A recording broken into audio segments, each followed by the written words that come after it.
香港雅馬哈代理咧，其實都已經有一段時間啦，都冇引入過一啲國產嘅雅馬哈綿羊仔啦。咁最新呢部咧就係國產嘅雅馬哈，佢英文名咧叫做 Avenue， 即係大街小巷嘅意思。咁中文名咧就叫做輕鷹125。咁呢個車有一個特別之處咧，佢寫住叫做創核科技，英文咧就係 Hybrid。咁如果一講到 Hybrid 咧，大家都可能以為係私家車嗰啲啦，就係起步咧就係純粹靠個摩打嘅，咁行到咁上下咧就會靠翻個引擎咧就係行車嘅。但係電單車就考慮到成本啦同埋空間嘅原因咧，嗰個運作咧就係同私家車係好大分別嘅。咁等陣咧我就再同大家介紹一下啦，佢嗰個 Hybrid 係點樣運作嘅。其實澳門雅馬哈咧都有引入呢部125嘅，咁但係香港呢部咧就係豪華版，而澳門代理咧引入嘅咧就係標準版。最大分別咧就係香港呢架咧就係用咗無時着車嘅。今日揸呢部綿羊仔咧，就令到我諗翻起18年前咧，就係因為budget係相當之有限啊，所以就買咗部國產嘅雅馬哈 Future 125代步。咁用咗差唔多4年嘅感受咧，就真係平靚正。咁基本上真係冇嘢整啊，又慳油啦。但係上高速咧就冇力嘅，咁又輕飄飄都係預咗㗎啦。但係勝在咧又平又耐用。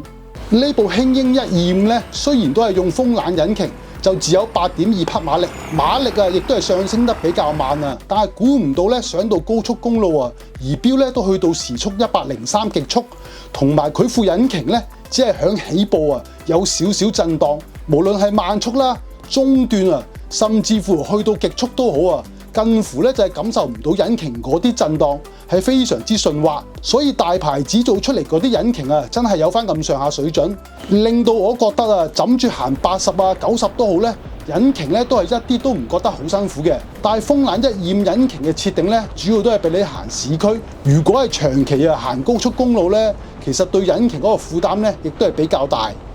千祈就唔好睇少呢架綿羊仔啲雜物空間係相當之充裕。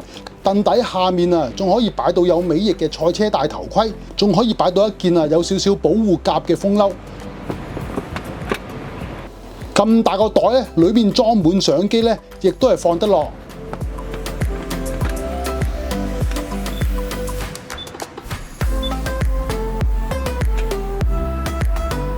綿羊仔最緊要呢個就係平地台啦，亦都可以嚟擺嘢嘅。而呢個空間咧，亦都係比較大嘅。咁你呢度亦都有個掛鈎啦。咁喺袋嘅話咧，或者啲可能啲外賣咁掛喺呢個鈎咧就安全啲啦。呢隻綿羊係相當之慳油，官方就話咧低至2公升就行到100公里。嗱，睇翻國內嗰啲用家油耗報告啦，就平均都係1.9公升至到2.3公升咧行到100公里。我嗰日咧就打爆油缸先出車。由旺角去大埔，然後就回程，總共行咗66.7公里。嗰支電子油針咧一格都未喐過嘅，但係佢個油箱容量咧就比較細，只有5.7公升。我相信如果喺香港代步啦，應該做到續航力咧256公里至到285公里左右。咁原因唔係就係因為細 CC 而慳油其實雅馬哈咧就響過去10幾20年響製造氣缸嘅技術無論係低摩擦、散熱同埋耐用度都係發展得係相當之成熟。之前講到嘅 Hybrid 混能，亦都係慳油技術之一。其實成套嘅混能本身咧就係嚟自雅馬哈嗰套智能起動系統，特徵就係着車嗰陣基本上你靜到咧，你係唔察覺到咧佢係着咗車嘅。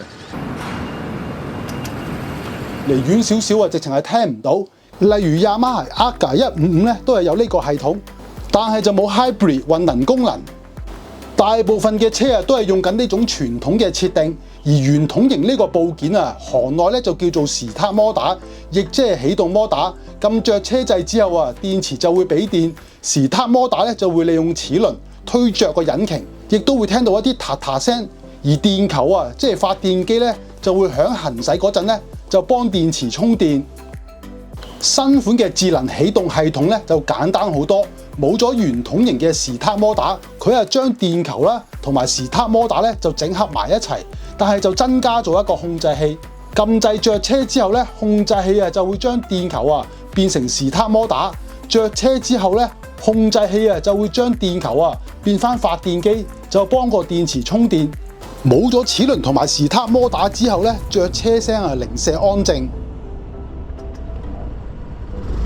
而佢呢個 hybrid 混能咧，就係當你太速起步咧，基本上咧只要大力少少扭油起步啊，就會將電球變做摩打，幫引擎啊增加額外嘅動力，就令起步咧就好力啲。但係啊，最長只係維持3秒，而標板啊亦都會顯示一個 ASST 嘅 logo 仔，即係輔助嘅意思。電球咧之後咧就變翻發電機，就幫電池充電。當你行駛緊大油門俾油咧，呢個混能啊就唔會介入，直至到啊停咗車之後再起步咧，先至會介入。但係如果你啊超慢速咁起步啊，混能咧亦都係唔會介入。由於呢個混能功能啊係靠車上嘅起動電池供電啦，所以就唔會額外增加咗耗油量。但係啊，係咪真係有好明顯嘅起步加速力呢？咁啊，老實講就唔會太明顯嘅。但係實際上啊，多咗幾多扭力呢？我自己咧就揾唔到資料。但係根據翻之前啊，Yamaha印尼咧都有類似嘅 hybrid 嘅125綿羊仔，多咗啊大約6.2% 扭力。所以咧，佢同私家車啊有獨立嘅摩打同埋獨立嘅電池咧，亦都可以單靠摩打起步嘅混能咧，係完全兩回事。成個慳油系統咧，仲包括埋呢個太速熄火。我自己啊數過啦，燈位停車大約係4至5秒咧就會熄引擎。咁啊係咁易扭一扭個油門咧，就會着車起步。當然啦，都會有少少延遲嘅感覺。咁雖然實際啊就唔係慳到好多油啊，但係佢個同時咧就會減低咗個排放，亦都係兼顧到環保功能。如果你唔中意啊扭油起步嗰種延遲感咧，就可以熄咗佢。大家有冇覺得個車頭設計咧係有啲似曾相識嘅感覺咧？其實我自己睇落去咧有啲似 X-Max 同埋 T-Max 嗰個車頭設計嘅。咁兩邊咧就有一個獠牙嘅咧伸咗出嚟嘅，咁啲燈泡咧就係伸晒入去嘅。嗱，而佢個指揮燈咧就喺呢度啦，亦都有埋4火燈功能嘅。咁大燈呢啲咧就用 LED 燈，咁啊4火燈呢啲咧用翻啲鹵素燈泡。尾燈亦都係 LED， 指揮燈咧就係鹵素燈泡。雜物箱嘅空間咧就比較細，一般嘅樽裝水咧都放唔落，基本上咧就係俾你攞嚟放電話充電。上面咧就有一個 USB 嘅充電插頭。嗱，雖然佢係125cc 嘅綿羊仔啦，但係我自己係覺得啦，佢係如果同廠嘅 MS 同埋 Force 咧，我覺得佢啲空間啊係比起會再多少少㗎，即係會再闊啲㗎，佢冇咁逼㗎。呢個相對嚟講嗰個空間係多啲㗎，同埋隻腳呢啲位置咧。你見我哋都唔係話收晒過嚟嘅，都係好多空間可以踩嘅。即係整體嚟講，亦都係一部好舒服嘅綿羊仔嘅，全部亦都係好就手嘅。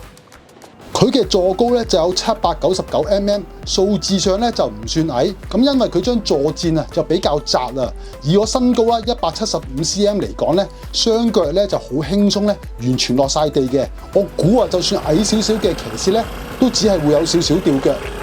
佢個車頭咧就令到個車身啊好似好肥，但係實際上咧佢個車身體積咧都係比同廠嘅 Force 大啲啲咁多，但係咧坐上去咧就舒服好多，同埋輕好多啊！因為佢嘅裝備重量啊就只有108公斤，相信大部分騎士咧就算推入骨位泊車都好啊，都唔會感覺太困難。